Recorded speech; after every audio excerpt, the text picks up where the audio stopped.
자, 치우신에 대한 치우시 2부를 하겠습니다. 이거는 주로 이제 중국 환상세계라는 그런 네이버 지식백과에 있는 거를 한번 요약해 드리는데, 주로 다 일부에 나왔던 내용들입니다. 자, 치우는 염제 신농씨의 자손으로 구리로 된 머리, 쇠로 된 이마, 동두철의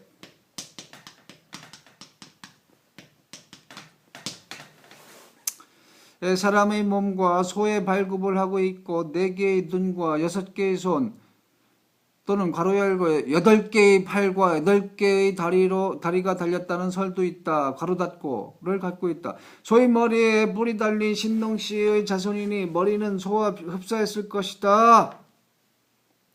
그 바이킹들 있잖아요. 바이킹들 투구. 이게 치우의 투구예요. 치우의 투구. 바이킹들의 투구가 촛불 2개 양쪽으로 놨잖아. 치우는 일반 사람들과 달리 모래나 돌을 음식으로 먹었다고 한다. 아니 모래나 돌을 음식으로 먹었다? 모래, 돌 이런 거 막 먹고 데피고 해서 주물을 통해서 주물주물 나오는 게 쇠, 청동기 아니겠습니까? 청동기를 처음으로 전해준 신이 치우네. 보니까 인간들에게 청동기, 쇠붙이를 처음으로 전해준 게 치우신이야. 이제 알겠네. 이제서. 자, 치우에게는 72명 또는 81명이라는 그와 똑같은 모습을 한 형제들이 있었는데 그들 역시 모래와 돌을 음식으로 먹었다. 이거는 보니까 청동기 찍어내는 거하고 똑같네. 주물통에 넣으면 뭐 72개, 뭐 81개라도 계속 철광석 이런 거, 모래, 돌 이런 거 막 먹고 굽고 용광로가 먹으면 72, 81 얼마든지 찍어낼 수 있잖아요. 그런 걸 나타내는구만. 아무도 이렇게 해석을 못해. 답답한 양반들이야. 자, 치우는 전쟁에 등에 싸우면 반드시 승리했으므로 군신으로 알려져 있다. 또 그는 무기의 발명자로도 유명하다. 치우가 발명한 것으로 전해지는 무기는 검, 갑옷, 자루가 긴 창, 쌍날창, 창, 석궁 등이 있다.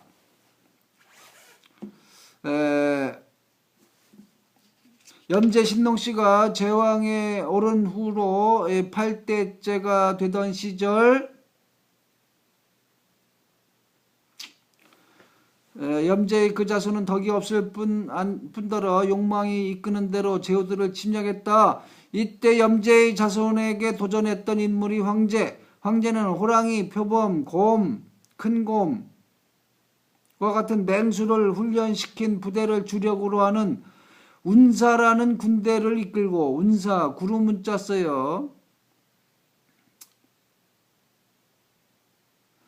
탕록의 들판에서 염제의 자손과 싸웠는데 3차례 전투 후 마침내 상대를 격파하고 천하를 손에 쥐게 되었다. 하지만 황제는 염제의 자손을 멸하지 않고 남방의 제왕으로 삼았다. 자, 치우는궐기에 즈음하여 자신과 동일한 모습을 하고 있는 형제들을 핵심으로 이매망량으로 총칭되는 요기들을 불러 군대를 결성했다. 요기를 부리는 신이에요. 이매망량은 이매와 망량 다 도깨비야. 도깨비. 그래서 도깨비를 부리는구나. 도깨비는 또 두꺼비하고 관련이 있죠. 두꺼비는 또 두꺼비 신하고 또 관련된 건 태어 복신가 이렇게 될 겁니다. 두꺼비가. 황제 헌어는 뭐 또 자라하고 관련되고 뭐 이런 식으로 또 갈라지는데 치우의 형상이 도깨비 모양으로 변하는 게 바로 이런 것 때문에 그래요. 도깨비들 다 부려가지고 치유의 형상이 점점 도깨비, 근데 빠지지 않고, 도깨비로 그리는데 빠지지 않고 꼭 들어가 있는 건 멧돼지 어금니죠. 멧돼지 어금니. 아, 이거 복희씨하고 너무 닮아가네요. 치유는 멧돼지하고 관련이 있어요. 또, 자. 다시 한번 또 봅시다. 임해망량으로 정칭되는 요기들을 불러 군대를 결성했다. 또 치유의 군대에는 바람의 신 풍백과 비의 신 우사가 은밀히 합류하여 치유군의 비장의 무기가 되었다. 치유의 첫 번째 목표는 자신의 친척인 염제의 후손이었다. 압도적인 전력으로 진격한 치유군은 염제의 자손을 간단히 격파, 내쫓고 염제의 후계자가 되어가지고 스스로 염제라고 칭했다. 그래서 뭐 소머리 투구 어쩌고 소머리 형태로 생겼다 뭐 이렇게 얘기하죠. 이렇듯 치유는 이 전쟁에 대해 염제의 천하를 강탈한 황제에 대한 복수라는 의미를 부여한 것이다. 이 전쟁에 황제에 대한 복수로. 이어서 치유는 군대를 탕록의 들판으로 내보내 포진시켜서 황제의 군대를 기다리게 했다. 급보를 들은 황제는 곧장 운사를 동원하고 사방에 귀신을 소집하여, 황제도 귀신 부리네요. 포진하고 있는 탕록으로 보냈는데, 그리하여 거기서 탕록에서 격돌. 자, 처음에는 치유군이 우세했대요. 자, 안개를 일으키는 능력을 갖고 있는 치유는 첫 전투에서 전장을 짙은 안개로 뒤덮이게 해가지고 황제군은 짙은 안개 속에서 전후좌우 제대로 구분할 수 없게 되고, 어둠 속에서 더 큰 실력을 발휘하는 요괴들을 주력으로 하는 치유군은 이를 틈타 공격해가지고 황제군을 크게 이겼다. 그러자 황제는 물을 모아 비를 내릴 수 있는 응룡을 불러가지고 치유에 대항하게 했으나, 황제는 또 용족 쪽이고, 뭐 다 용과, 치유나 황제나 다 용과 관련이 있네. 자, 내리는 능력을 갖고 있었지만 비의 신 우사의 능력에는 미치지 못했을 뿐, 거기다가 또 풍백도 있으니까 응룡은 폭풍우 앞에서 속수무책으로 당해가지고 사라지고, 그래서 치유군이 계속 우세했는데, 자, 이제 대세가 바뀝니다. 풍백과 우사가 일으킨 폭풍우가 응룡을 격퇴시키는 것을 본 황제는 자신의 딸 한발을 전장에 투입했다. 어떤 데에서는 천녀라고 나오고, 발이 한발이야, 한발. 그녀가 발하는 열과 빛은 순식간에 폭풍우를 날려버렸다. 이게 가뭄의 신이죠. 가뭄의 신 발이. 자, 그 후로 황제군은 두 번 다시 폭풍우로 인해 고생한 일은 없었다. 그러나 적은 싸움마다 반드시 승리를 거두었으므로 사기가 충천했었다. 그래서 황제는 적의 사기를 떨어뜨리고 자신의 군대의 사기를 높이기 위해 군고를 만들었다. 군의 그 북을 만들었어요. 군대 북. 그리고 기라는 짐승을 죽여 그 가죽을 북에 붙이고, 기는 뭐 다리가 하나다 이렇게 나와 있어요. 기. 근데 뭐 이 기가 뭐 어느 나라 하은주 중에서 어느 나라의 시조 할아버지가 되고 그래요. 시조 할아버지. 이 기 자손에서 한나라인가 은나라인가 주나라인가 그거 세우는 후손이 나온다니까요. 그러니까 이 기가 이제 치유 편이었었나봐. 뭐 치유와 아주 혈족 관계에 있었나봐. 이 기를 죽여가지고 이제 그 가죽을 북에 붙이고 뇌수는 뭐 이게 뇌신과 관련이 있네. 번개, 우레, 뇌자를 썼으니까 상상의 동물이라겠는데, 이거의 다리뼈를 북채로 삼았다. 군고의 북소리는 전방 200km까지 울려 퍼졌고 그 굉음은 치우군에게 경악과 공포를 심어주었다. 어마어마한 소리로 기세를 잡네요. 소리 공격이네, 소리 공격. 안개와 폭풍우가 발에 의해 사라지고 개인적인 전투 능력 면에서 황제 측에서는 치우보다 우수한 능력이 있었지만 치우군에는 아직 우세한 점이 남아 있었다. 치우의 군대를 지휘하는 능력, 그게 또 대단했거든.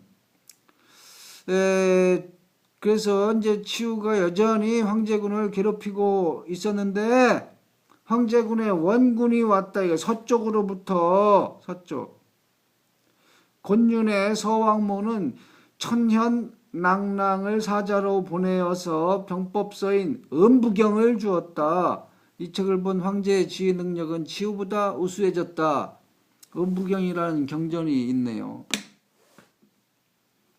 그래서 이제 치우가 최후를 맞이하는 얘기가 좀 나오는데 읽을 가치가 있어서 읽어드리겠습니다. 자, 천둥소리와 같은 굉음을 발하여 요기들의 사기를 떨어뜨리는 군고를 계속 올리며 황제의 지휘가 시작되었다. 발의 능력이 이제 다 풍백과 우사 압도하니까 하늘은 맑아졌다. 황제군은 응룡을 현봉에 내세우고 또 맹수의 무리로 치우군 몰아치고 그래서 치우군 완패. 치우는 하늘로 날아올라 전장을 탈출하려 했으나 응룡의 추격을 받아 청구산에서 잡히고 말았다. 근데 청구가 이 우리나라의 옛날 이름이에요. 청구가. 그래서 청구영원 뭐 이런 거 나오잖아. 청구가 옛날 우리나라 이름이라고. 청구산에서 붙잡혔다. 참 기가 막힌 일이죠. 다시는 치우가 부활하지 못하도록 그의 몸은 조각조각으로 나누어 두 곳에 매장되었다. 치우의 무덤은 동평의 수장현, 이게 여기가 지금 산동성 양곡현 동남, 그 다음 그곳에서 80km 정도 떨어진 산동성 거야는 이거 천자문에도 나오는 지명입니다. 있다고 한다. 수장현의 무덤에는 머리와 몸체, 거야현의 무덤에는 팔과 다리가 매장되어 있다고 하는데 치우가 죽었을 당시 그의 피가 흘러간 곳이 해주, 이 산서성에 있대. 해주, 풀해 짰었어요. 해주의 소금못이 되었다고 한다. 이 못은 소금이 많이 나는 곳으로 유명하다. 이러면은 또 이 바다신하고도 또 관련이 돼. 치우가 바다신하고도 관련돼요. 네, 그래서 이제 결국은 신이 되어 치우가 사망한 후에 천하가 다시 어지러워지다. 황제는 근데 이거 뭐 정말 엉터리네. 죽어서 신이 된 게 아니라 원래 신이라니까. 신. 황제는 치유의 상을 그려 천하에 내보였다. 천하의 사람들은 그가 아직 죽지 않고 황제의 신하가 된 줄 알고 그의 힘이 두려워 복종했다. 이것이 치유가 군신이 된 기원이다.